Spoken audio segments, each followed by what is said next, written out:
우리나라 20대 이하 청년들의 은행 연체율이 역대 최고 수준인 것으로 조사가 됐습니다. 특히 이제 주담대라고 불리는 주택담보대출 연체율이 심상치 않다고 하는데 그야말로 영끌족들이 많았다 이렇게 볼 수 있나요?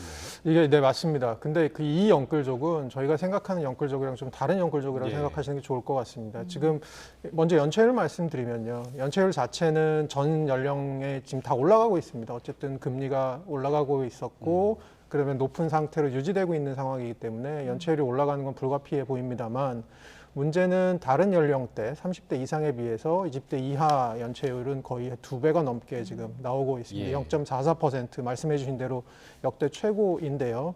근데 이게 저희가 생각하는 영끌이랑 좀 다른 점은 아무래도 최근에 자산 시장이 전반적으로 뜨거웠고 주택 가격이 많이 올랐는데 이제 요 20대 이하가 가진 요 영끌의 개념은 아무래도 뭐 자기의 자가 소유 이런 영끌이 아니고 예.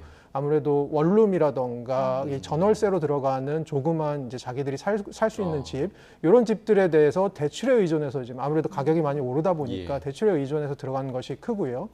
그리고 이런 쪽에서 지금 연체율이 발생했다는 게 사실은 어떻게 보면 굉장히 아픈 부분일 수 있는 게 전반적으로 금액 자체가 생각해 보면 크지는 않을 것 같지 않습니까? 왜냐하면 뭐 큰 집을 사는 것이 아니고 네. 이런 전월세를 들어가는 거기 때문에 하지만 이게 개인적인 관점에서 봤을 때는 결국은 이들이 사회로 나올 때 이미 빚을 안고 나올 가능성도 굉장히 크고 그 빚이 제대로 관리가 되지 않은 상태로 나올 가능성이 크다는 얘기거든요. 그렇게 보면 이들이 잡을 잡을 때 또 얼마나 급하게 또 잡을 잡아야 되고 여러 가지 것들이 맞물리면서 마치 사회 나올 때 발생했던 격차가 어떻게 보면 평생 메꿔지지 않는 격차로 갈 수 있는 단초가 될 수 있다는 점에서 사실 저희가 조금 눈여겨볼 부분이 있을 것 같습니다. 예. 네.